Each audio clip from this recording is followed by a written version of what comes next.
Yo, what's popping? I am back, still in the RV, but I have some 8-pack games to review. Now, this is going to be like more of a quick review compared to the other ones I do. Maybe people will like this more. Let me know if you like this more than my other type of review. So first match, Shanghai Dragons and the Guangzhou Charge. Even Stevens record, right? Because 0-0. Only these next 6 matches matter for getting into the Summer Showdown. Ends up being a quick 3-0 for Shanghai. So what we see is we see them playing Lip, WHORU, Void, Izayaki, and Li Jaegon.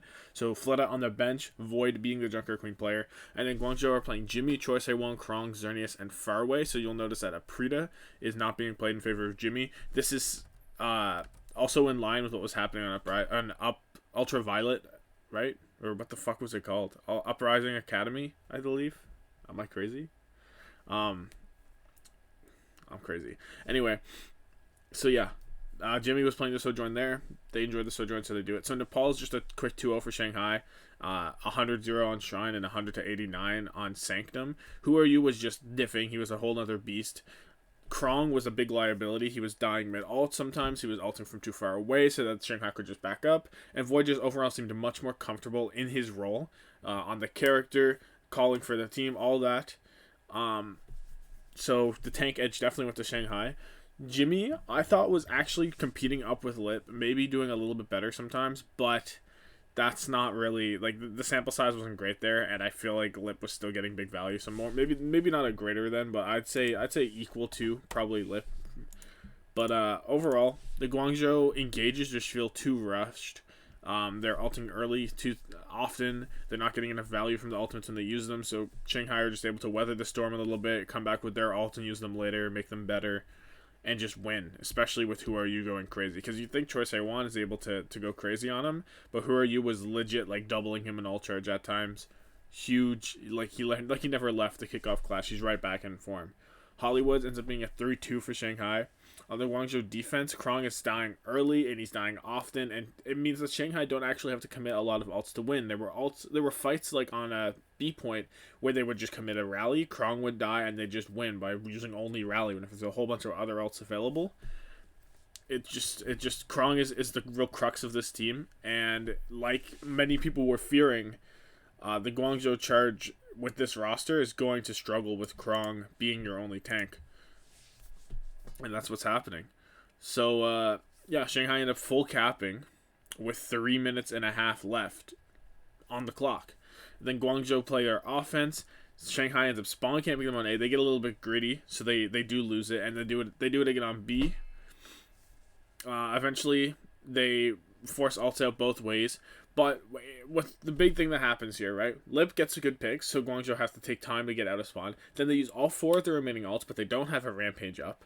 So then Shanghai use all of their ults, including a Rampage, so Shanghai over-ult them, so they keep them in spawn, but they're forced to back out. So at least there's some progress there, but it doesn't mean a lot. Shanghai then, they basically clump up into the Krong Rampage. They know it's there. It's just laziness, really, because I guess they were getting a little complacent with how easy this game was for them or whatever. But they go off the high ground, they get 5-man Krong Rampaged, and that's it. And they get in the third, and then they're doing tiny Overwatch in a smaller room, but they're not able to push very deep at all. And Shanghai pretty easily win Hollywood.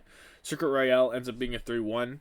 I didn't really watch the defense, but apparently Charge were holding quite strong on A for a bit, and then it just didn't happen. Lip got a good pick. Shanghai just ran with it, and they didn't let Charge really stabilize or set up anywhere. Then on the Charge offense, it was the standard Guangzhou Charge experience for so far this game. Choi Saewon was doing some things on A, but Shanghai were way better overall. They get held on B. It's just not, just not there. So, but yeah, overall notes. Void was way more comfortable. I really hope that this means that leadership issue that Moon was talking about with Void in over Fate doesn't present itself in this meta. I don't think it will. I think this meta isn't as synergetic. You need synergy, but it's not as much timing. Like before, the other meta would be like, "Oh, are you ready to go? I'm ready to go." Where they can dive in together, all that stuff. This one is just like, we're going, right? He can more command them, which is kind of easier to set up. I don't know if that was a problem or whatever. And another thing, I don't think the Charge backline was actually very comfortable on these heroes. So Xerneas is not known for his Lucio, right? That Nisha was playing it more last season. And the faraway Brig, it didn't feel like he was really doing anything to deter WHORU. Now that could just be because WHORU is probably the best Genji in the league, so that's pretty unfair of a comparison. Because faraway Brig, even if it's just average, is going to get dominated. But well, I'll keep an eye on that. But right now, I don't like Krong in. I don't like the backline that much right now. Choi Se-won isn't dominating, and Jimmy was doing solid. I have no problem with Jimmy. But time to play the match, you're gonna go to WHORU, and like I said, just comes right back out, and he's ready to go again. No warming up. He is back. He's ready to just go in, dash all over the place, be the best Genji, and I thought Choi Se-won. I had Choi Se-won in my MVP video because I thought he was like, even though he's on a really bad team, I thought he was like, this guy has been putting up MVP performances. Nothing, not even close this time. WHORU was just better overall, and he was making miracles happen. There would be fights where it's just him against 5 other dudes, and he still kills both supports. I don't get it. I don't know how he does it. He is just hitting shurikens that should not be hit. And another big point about WHORU is that he is giving Shanghai that extra X factor that it did not have last stage. Before, even last season, right? Shanghai as a team we're very good Overwatch. Our ult usage is great. Everything's perfect about us. But they didn't. Maybe this is like a hot take, but they don't have like a big X factor like that will just take over a game. It was like the team play. WHORU is that X factor, right?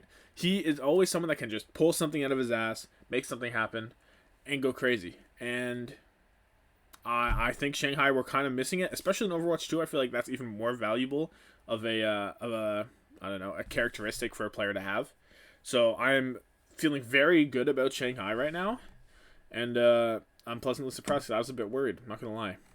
But overall, moving to the next whatever it is match, we have the Seoul Dynasty against the Hangzhou Spark. So I was ready to buckle in. I was buckling in for a 5-map banger.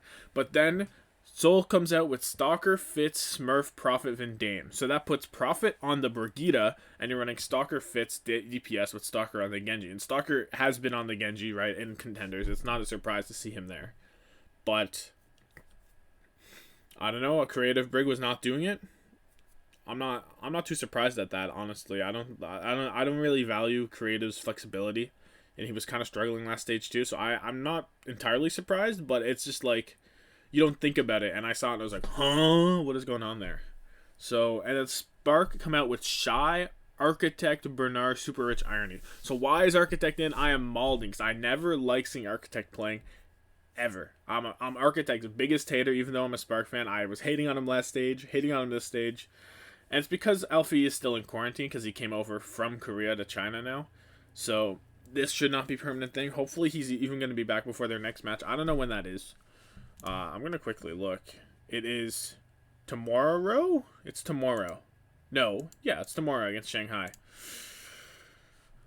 Hopefully he's out of quarantine by tomorrow because I don't want my team to go down 2 maps because they don't have half of the best DPS line in the league. Maybe. So, and it really did impact this game dramatically. So, Ilios was a 2-0 for Seoul, Ruins was 100-99, Lighthouse was 100-39 for Spark, and then Well goes to 144 for Seoul. Ruins, I was like, okay, this is looking good. So, Prophet, he's dying early. He was dying early a bit at the beginning on the break. It was like, I don't know about this one. And I thought Bernard was playing better than Smurf. He was building his ult a little bit slower, and that in turn let Smurf use his Rampage when Bernard couldn't to give Seoul that original flip to get them really moving. And they end up kind of steamrolling off of it.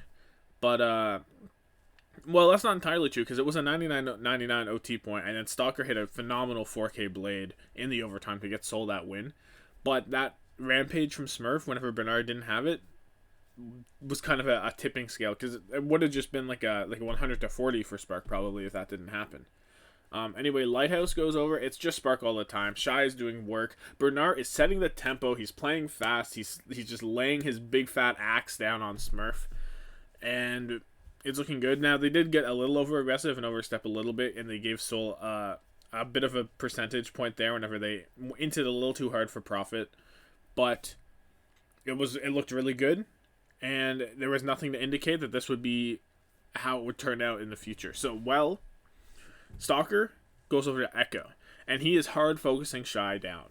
And this stops Shy from really doing much. Stalker is still doing things because he's able to kill Shy whenever he gets the focus on and things like that. He was isolating him very well, and overall Shy didn't really get a lot of resources, it felt like, which was a little odd because, you know, he's your best player by a lot. And overall, Spark were really struggling to walk into the Soul Dynasty core across the well because of that poke from Stalker, because Shy couldn't open anything up. And Architect Blade got a lot in overtime to give Spark a little bit of percentage, but they were unable to hold on overall. I've just said overall so many times, I don't know why. So, this interesting stat line was Stalker had 20 final blows, Shy had 18, and the next best was 11. So really, Stalker and Shy are dictating the course of this game for their teams. And they're like matching up against each other. It's just like their duels are deciding the outcomes a lot of the time. Midtown comes up, 3-2 for Soul, but it was not a 3-2. It did not feel like a 3-2 because they just rolled through A, they rolled through B. Bernard on A was just not positioned well. He got isolated and killed instantly, just a roll. And then Fitz comes out, he gets a pick on Shy, gets a pick on someone else on B, and they end up rolling through there. They use their ults on B, and Spark don't even have a single elimination by the time they roll over to C. But they do hold for 3 minutes because they had 5 minutes going into C, and then they ended with like 240 or something. And Architect like kind of came alive, but at the same time, it was still like Soul just winning. It felt like Bernard was almost scared to make plays because before he was going in, he was setting the tempo, he was doing it all right, and then on this map, he kind of was more standoffish. He wasn't going for the rampages he maybe would like, and then letting Soul kind of take control of the game, even though Spark had the ults. It was a night and day difference from Bernard, and I don't know what caused this, but maybe he just lost confidence or something. Whatever. Going on to the defense for Soul, so the offense for Spark, they were very much struggling on A. They were kept trying to push into the alleyway, but then you're walking out of the alley into Soul, and it was just never good. They tried to rotate, but Soul would meet them there. And in the overtime, Architect again is able to do some heroics to push them through, but Soul come right back, and they end up spawn camping on B a bit. But then they get over ambitious on the spawn camp, and they die. And Spark end up making it to C, but they're just held up, right? So, I don't know. Spark looked way worse. Something happened between the last map and this one. Even actually on the last round of the last map, they looked quite bad. But something happens. They don't look as good. They're not setting tempo. Their Shy isn't able to get any picks because Stalker is still just hunting him down like a madman. The Prophet Brig was actually looking good. Yeah, I don't know what about it, but it feels different from like even Irony on the other side on the Brig. I don't know why it's like there's a little bit of a jump in his step. I don't know. That makes no sense. There's no like reasoning for it. There's nothing to back that up. But it's like it's built a little bit different, I think. And then going over to Junkertown, it's just a wash. I'm not even talking about this that much, man. Soul rolled. Spark barely scraped by A with a Rampage and Architect Blade, and then they get held on B, and that's just it. So, I don't know. A very disappointing game that I thought was going to be very hype, but that's APAC for you. They'll have games like that where it's like, oh, we're getting ready for a hyped up game, and then it's just garbage. But overall, after that first 2 rounds of Ilios, where Soul looked and they said, wait, Architect is in, there is no AlphaYi. If you kill Shy, if you focus down Shy, stop him from doing things, they can't do anything because they don't have AlphaYi to be that dual threat, right? So, Stalker just ints on the Shy, he wins. Stalker was doing more than that, obviously. He was the best player, right? He was dominating overall, but Soul adjusted their game plan. Spark didn't. They had no idea what to do about it. And that's it. So, Tom to Blade match is going to be Stalker. World-class Genji performance. It was great. Not as good as WHORU, the match before. Let's not go crazy. But it was very good. And it was different from WHORU in the way that he very much had a goal every time. WHORU was just, I'm going to go in and I'm going to kill them all because I'm that guy. Stalker was like seeking out Shy, right? He was making the positional movements, the rotations to get onto Shy as much as he could. And that kind of style really benefited Soul in this matchup. I do think if AlphaYi is there, this is a completely different game. Hugely different game. More like the first 2 rounds, or the first round specifically, where it was very close. Because you can't do this, right? If AlphaYi is there, you cannot int on the shy, because AlphaYi will kill you. He will kill you. That's what he does. So a little unfortunate that this kind of really fun matchup was robbed from us because of that quarantine, I think. We'll see, though. We'll see what happens. But anyway, let me know your thoughts on this new format. I'm just doing this because I'm kind of short on time, so whatever. But if you like this one more, I'll do this one more. It's easier to do, so I'll take that too. But like this video if you like it. Subscribe for more daily WHORU content. Thank you so much for watching, and have yourself a good one. Deuces.